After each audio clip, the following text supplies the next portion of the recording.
Assalamualaikum warahmatullahi wabarakatuh. Salam sejahtera bagi kita semuanya. Alhamdulillahirrabbilalamin. Sampai saat ini kita masih diberi rahmat dan hidayahnya, sehat walafiat, dan semoga selalu dalam lindungannya. Amin. Dalam sesi ini kita akan membicarakan tentang seorang tokoh yang bernama Al-Ghazali. Tim penyusun Wahyu Aji, Rindi Nirwana, dan Wahyudi Arifin. Biografi Imam Al-Ghazali. Al-Ghazali nama lengkapnya adalah Abu Hamid Muhammad bin Muhammad Al-Ghazali At-Tusi Asy-Syafi'i. Lahir di Tus, Khorasan, Iran pada tahun 1058 Masehi atau 450 Hijriah.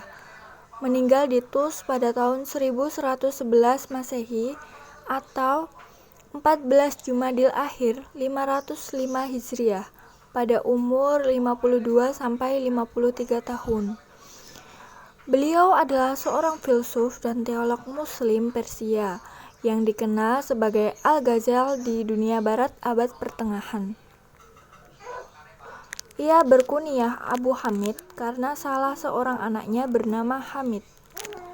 Gelar dia Al-Ghazali At-Tusi berkaitan dengan ayahnya yang bekerja sebagai pemintal bulu kambing dan tempat kelahirannya yaitu Ghazala di Bandar Tus, Khorasan, Persia. Sedangkan gelar Asy-Syafi'i menunjukkan bahwa dia bermadzhab Syafi'i. Ia berasal dari keluarga yang miskin. Ayahnya mempunyai cita-cita yang tinggi yaitu ingin anaknya menjadi orang alim dan saleh. Imam Al-Ghazali adalah seorang ulama, ahli pikir, ahli filsafat Islam yang terkemuka yang banyak memberi sumbangan bagi perkembangan kemajuan manusia. Ia pernah memegang jabatan sebagai naib kanselor di Madrasah Nizamiyah, pusat pengajian tinggi di Baghdad. Imam Al-Ghazali meninggal dunia pada 14 Jumadil Akhir tahun 505 Hijriah bersamaan dengan tahun 1111 Masehi di Tus. Jenazahnya dikebumikan di tempat kelahirannya. Apakah Al-Ghazali seorang filsuf? Ia menuliskan karya yang berjudul Tahafut Al-Falasifah. Karyanya ini sangat terkenal, sehingga membuat sebagian orang berpandangan bahwa Al-Ghazali adalah orang yang anti filsafat, anti rasio, dan juga dianggap sebagai seorang ulama ortodoks. Dari sini kemudian Al-Ghazali banyak mendapat kecaman karena dituding sebagai seorang yang bertanggung jawab memundurkan capaian intelektual umat Islam. Dalam buku tersebut, Al-Ghazali menerangkan kelemahan-kelemahan argumentasi para filsuf. Nah, di sini sudah menimbulkan sebuah pertanyaan, yaitu apakah mungkin suatu karya yang mengkritik filsafat dapat disebut sebagai buku filsafat? Al-Ghazali juga pernah mengatakan bahwa tujuannya menulis buku ini adalah untuk merobohkan bangunan filsafat. Lantas, apakah pengarang seperti ini dapat digolongkan sebagai seorang filsuf? Kemudian, jawaban dari persoalan ini,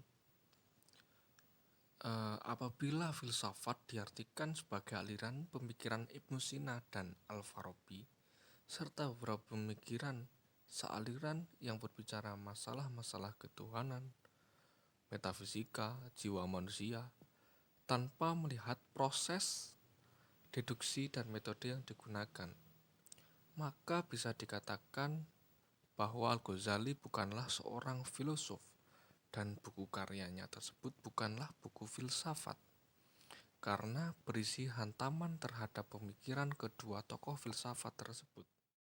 Selain itu, pernyataan bahwa Al-Ghazali adalah seorang yang gigih menentang filsafat tidaklah salah sepenuhnya apabila kita hanya menelaah buku tahafudz saja. Namun, menjadi lain persoalan jika kita melihat dan membandingkannya dengan karya-karya Al-Ghazali yang lain, di mana dengan jelas terlihat bahwa pemikir berkebangsaan Persia ini adalah seorang rasionalis tulen. Kecaman Al-Ghazali terhadap para filsuf tidak lantas diartikan bahwa ia seorang anti-rasio. Kritisisme cendekiawan Muslim ini sejatinya tidak dalam rangka membunuh kreativitas intelektual umat Islam, karena ia sendiri memberikan apresiasi yang positif terhadap akal sebagai salah satu instrumen mencari pengetahuan. Pemikiran Al-Ghazali. 1. Epistemologi. Pada mulanya Al-Ghazali beranggapan bahwa pengetahuan itu adalah hal-hal yang bisa dilihat dengan mata, tetapi kemudian ternyata panca indera juga berdusta. Contohnya, bayangan rumah kelihatannya tak bergerak, padahal terbukti bayangan itu berpindah tempat. Al-Ghazali kemudian tidak mempercayai alat indera lagi. Kemudian ia meletakkan kepercayaannya pada akal. Namun ia juga tidak percaya kepada akal karena pada saat bermimpi orang melihat hal-hal yang kebenarannya betul-betul. Namun setelah bangun ia sadar bahwa apa yang ia lihat benar itu sebetulnya tidaklah benar. 2. Metafisika.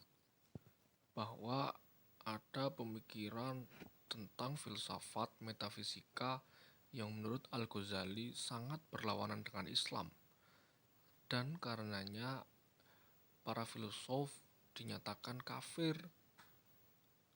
Dan berikut ini merupakan persoalan metafisika yang berlawanan dengan Islam dan yang oleh karenanya para filsuf harus dinyatakan sebagai orang ateis. 1. Qadirnya alam. 2. Tidak mengetahuinya Tuhan terhadap soal-soal peristiwa kecil. 3. Pengingkaran terhadap kebangkitan jasmani. 3. Etika. Mengenai filsafat etika, Al-Ghazali secara sekaligus dapat kita lihat pada teori tasawufnya dalam buku Ihya Ulumuddin. Dengan kata lain, filsafat etika Al-Ghazali adalah teori tasawufnya itu. Mengenai tujuan pokok dari etika Al-Ghazali, kita temui pada semboyan tasawuf yang terkenal, Al-Takhalluq bi akhlaqi ala tokoh al-basyariyah atau al-insaf bi sifat al-Rahman ala tokoh al-basyariyah. Maksudnya adalah agar manusia sejauh kesanggupannya meniru perangai dan sifat-sifat ketuhanan seperti pengasih, pemaaf, dan sifat-sifat yang disukai Tuhan, jujur, sabar, ikhlas, dan sebagainya. Demikian selesai pembicaraan tentang tokoh Al-Ghazali. Bila ada kekurangan atau ada yang ingin menambahkan, silahkan tulis di komen. Terima kasih. Sekian dari kami. Wassalamualaikum warahmatullahi wabarakatuh.